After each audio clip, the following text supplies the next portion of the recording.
Bonjour à tous, eh bien nous continuons notre travail de rechristianisation de nos pensées. Nous sommes à la 7e semaine sur la 8e, et cette semaine nous allons tester notre taux de dépaganisation.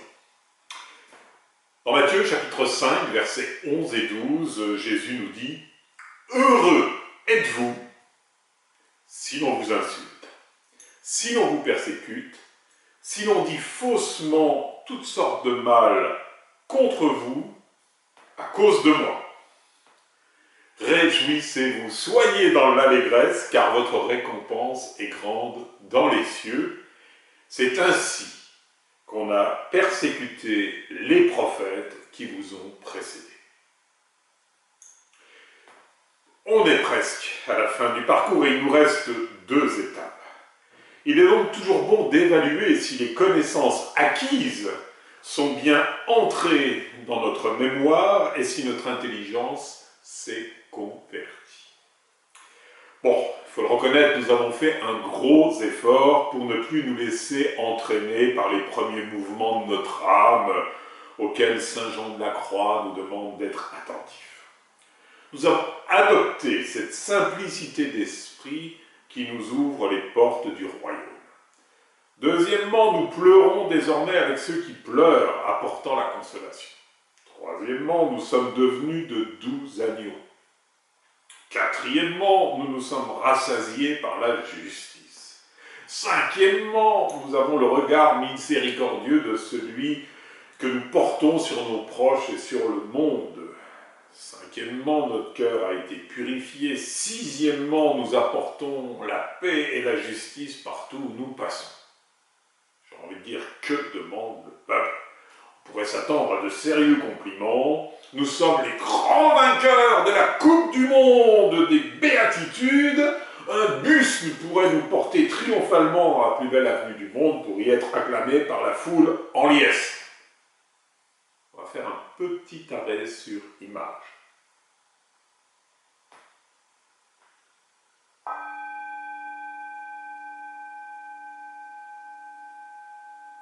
Souvenons-nous de l'entrée triomphale de Jésus, qui incarne par excellence tout ce que l'on a pu énumérer. Jésus à la fête des rameaux. Peu après, qu'est-ce qui lui est arrivé? La foule en liesse l'a vilipendé, bafoué, maltraité, torturé, mis à mort. Alors, le test du chrétien bien trempé. La logique des béatitudes doit être testée en nous, un peu comme cet acier trempé à qui on fait subir des chocs pour tester son degré de résistance, afin qu'il puisse rendre les services attendus. Notre foi, elle aussi, a besoin d'être trempée, elle aussi, comme nous le fait remarquer l'apôtre Pierre, quand il nous dit aussi: vous exultez de joie, même s'il faut que vous soyez affligés pour un peu de temps encore par toutes sortes d'épreuves. Elles vérifieront la valeur de votre foi qui a bien plus de prix que l'or, cet or qui est voué à disparaître et pourtant vérifié par le feu. Et tout cela afin que votre foi reçoive louange, gloire et honneur quand se révélera Jésus-Christ. Vous trouvez ça en 1er épître de Pierre au chapitre 1, versets 6 et 7. Alors le résultat, c'est quoi? Le résultat de notre attitude, selon les béatitudes, c'est quoi? C'est l'insulte, la persécution, nous dit Jésus. On pourrait faire une liste plus longue. Que reste-t-il en nous de la logique païenne? Premièrement, sommes-nous malheureux lorsqu'on nous insulte, comme les païens qui attendent une récompense humaine de leur comportement vis-à-vis des autres? Deuxièmement, sommes-nous malheureux d'être mis au banc de la société parce que nous ne pensons pas comme tout le monde? Troisièmement, sommes-nous encore malheureux parce que nos frères chrétiens à mentalité païenne nous évitent car nous les insupportons?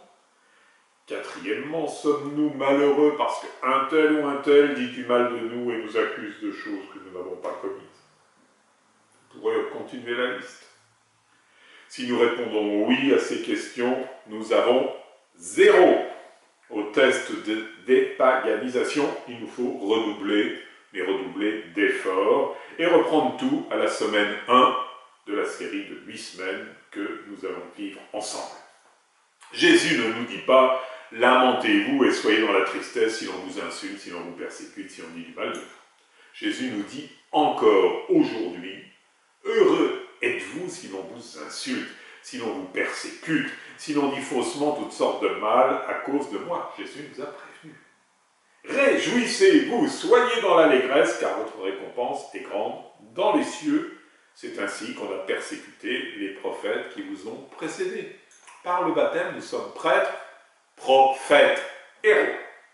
Réjouissons-nous, dit Jésus, soyons dans l'allégresse, car nous œuvrons non pas pour une misérable récompense terrestre, qui est l'honneur des hommes, la gloire d'être bien vus, mais pour une récompense céleste. Ainsi nous devenons les prophètes tels que le baptême nous a configurés. Alors, qu'en est-il pour nous?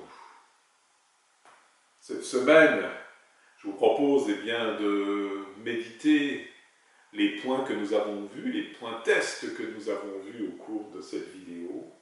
Vous pouvez les retrouver sur le site www.monastère-invisible.com. Vous pouvez les imprimer, vous pouvez les méditer.